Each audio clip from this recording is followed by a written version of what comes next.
Hi, I'm Aubrey Lowen. I'm from Group J, and I'm going to be discussing the strategies that our group implemented and how we're going to move forward and what strategies we're going to use going forward.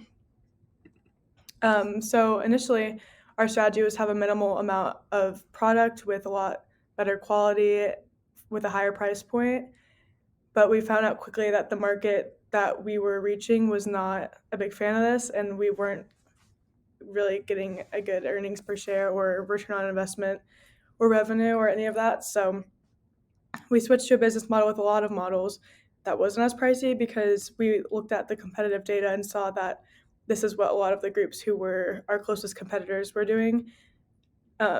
So as soon as we did this, our earnings per share and revenues grew a lot more than they had been. And we shot up a few places in the rankings after that as well. So then after this, we decided to invest in celebrity endorsements. And it was going well at first because not many people had started to do this yet. So we did get a couple of deals with some celebrities. But then as time went on, we kind of were losing our endorsements because people would bid higher. And then the bids that we were placing on the celebrities that were already in contract were not getting us any endorsements because we were bidding too close to what they're already being offered. So we were being outbid by a lot by other companies who ended up taking over and getting these endorsements instead of us. Um, our company is very much in the middle compared to the competition at this point. I think that we are in eighth place. So moving forward, we will need to make decisions that will set us apart from the rest. And I think that entering the private label segment was a good decision for our company. We did that in year 16, I believe, but we'll need to do more in this area to make good use of it because we're kind of just not doing a lot there. It's just kind of putting money into it, but not getting a lot of out of it. Um, Something that we do have is we have a lot of assets and we have not many liabilities. I think that we've done well on average, but going forward, we kind of need to step it up a little bit and increase our earnings per share and our revenue. So as you can see here, we have our earnings per share and stock price and return on equity charts. We're honestly a lot lower than we should be at this point in time. There's companies that are way above us, even the company that's like right above us, and our competition is significantly higher than us. But I think that if we can figure out a good formula to get all these things up, we could really jump in rankings and our company could succeed. But as for now, we're just kind of doing average in terms of our work. But I think that we could really increase it in the future and that this will be our strategy going forward so we can make as much profit as possible. Hello, I'm Christopher Ramsey, and today I'll be discussing part B of our company, so our past performance. And when it comes to our company, J Company, in the beginning we discussed a lot about, and we had to make a lot of deliberations about the type of company we wanted to be.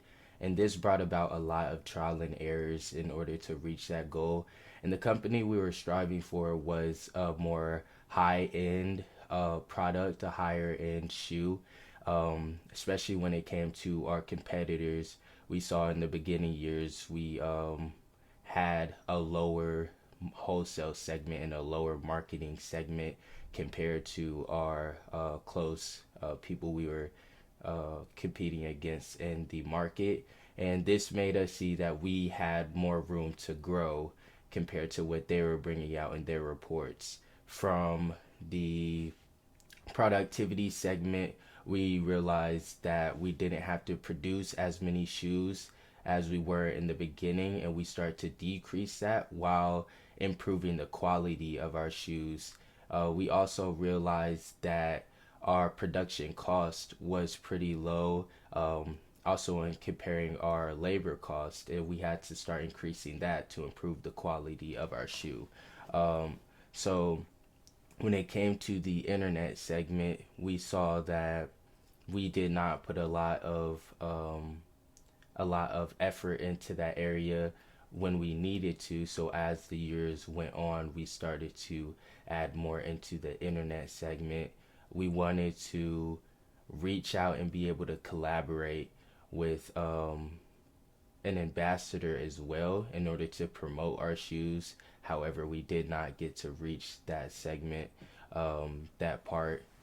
When it came to our competitors, they had the type of shoe and the type of funds to be able to do that. However, compared to our earlier years, we showed massive growth. From year 12, we had about 600,000 in net revenues when it came to our internet market. And year 18, we increased that from the 600,000 to about a million, a little over a million. And so it showed that we didn't need that collaborative effort with the ambassador. We just needed to improve things as far as our rating goes. And that came with the quality that we started to increase as well. So there are a lot of changes we had to make. A huge aspect of it was trial and error and seeing what our close competitors were doing and using that as room to grow and room to add more in ourselves when it came to our market. But we made a lot of changes, we made a lot of growth, and I'm proud of what we've done here. And this was part B of our segment.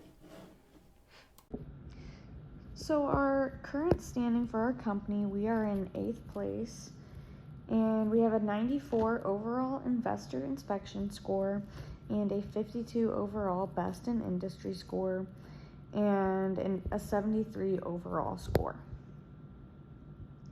So our strategy for our company, so we wanted to make long-term decisions early in the game to increase profit in the end.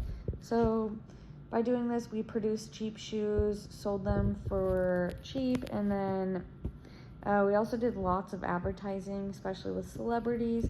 We wanted to get our brand and image out for our company and hopefully how our celebrities influence the public as to why they should purchase our shoes. So in doing so, by purchasing shoes, we were able to sell more and more of them compared to our competitors, because most of the public wanted to buy cheap shoes rather than more expensive ones. So distinctive competencies we achieved. So the first one being cost leadership. So by selling our shoes for a lower price than our competitors, it gave us a huge advantage with consumers because they looked at our company for cheaper shoes where they could purchase shoes more often at a lower cost. And the next competency we achieved was global expansion. So we were very successful at expanding our company into other countries. Specifically North America, we did very well here, and as well as Asia Pacific. So value we created for our shareholders. So we were very consistent with profits throughout the years. For example, so in North America, we had about 50,000 and sold about 43,000 of them. And in Asia Pacific, we had about 43,000 available and sold about 38,000. And overall, we averaged about 158,000. So moving on to earnings per share. So starting in year 11, we had about $2.39 per share. And going on through the years, we really increased that profit. And in year 18, we had $8.60. So that was a big gap for us that we filled over the last about 8 years.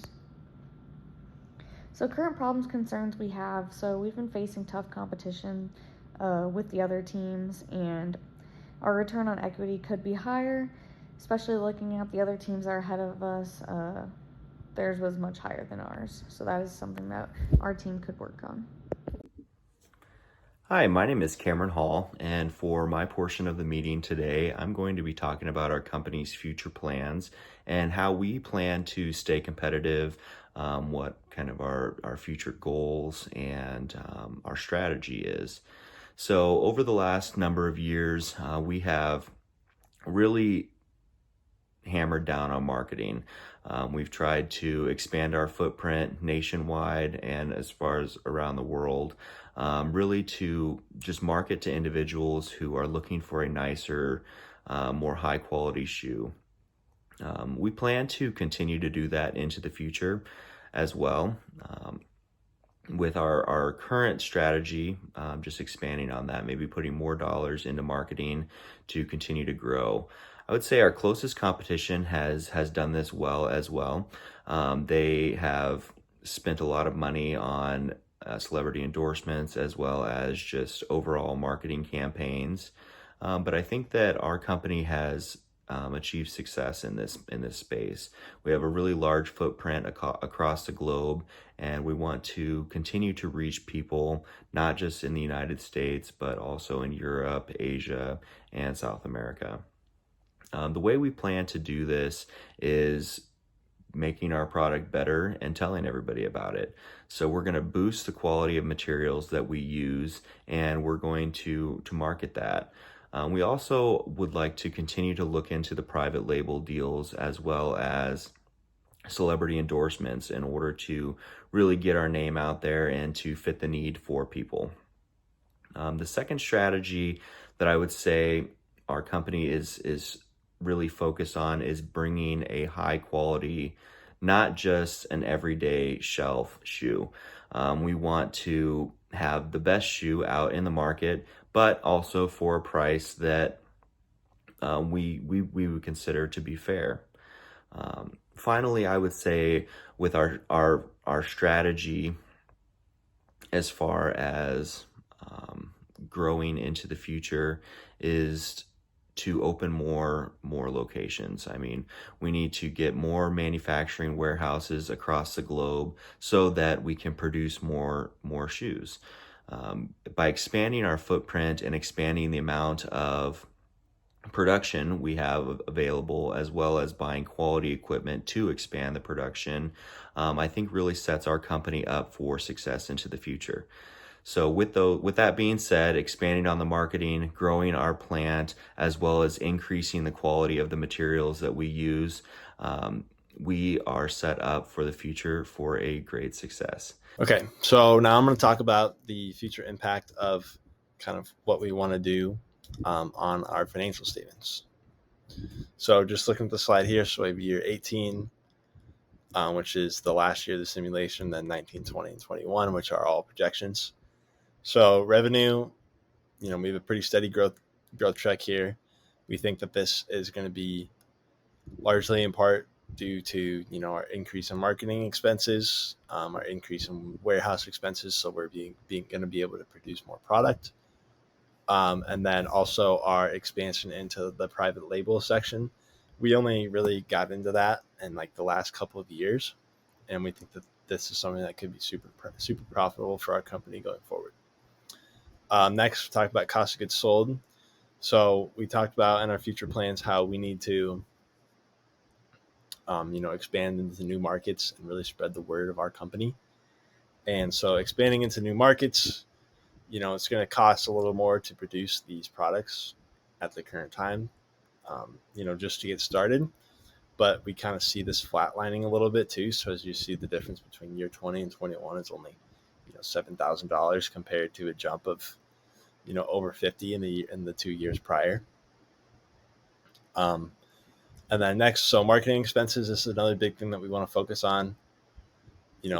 It's going to be, we need to get our name out there, and it's going to be expensive, and it's not going to result in a lot of growth from years 18 to year 19. But we just think that this is something that we have to do to get our name out there and increase our market share. And then next, so warehouse expenses. So this is another part about that kind of goes in hand with everything I've talked about so far. But we need to produce more product. That's the only way we're going to make more money. So this is going to cost more, and it's something that we need to work on. And then lastly, so earnings per share. So as you can see from years 18 to 19, we're only going to increase 13 cents, but these large expenses that we're going to have to take from year 18 and 19 is something that we just have to do. That's really going to propel our growth into years 20 and 21, which is why we see such a large EPS for those last 2 years. And then lastly, I wanted to talk about CapEx. So we have a lot of cash on hand right now, actually the most out of any company. So we need to invest into expanding our warehouse capabilities so we can produce more. We need to sell more into new markets, and this is going to cost a lot of cash up front, which is good why we have this money. So CapEx is going to be a huge thing that we need to make sure that we, allocate in the correct way going into the future. And then lastly here, just full operating projections. Just wanted to throw that in there as well.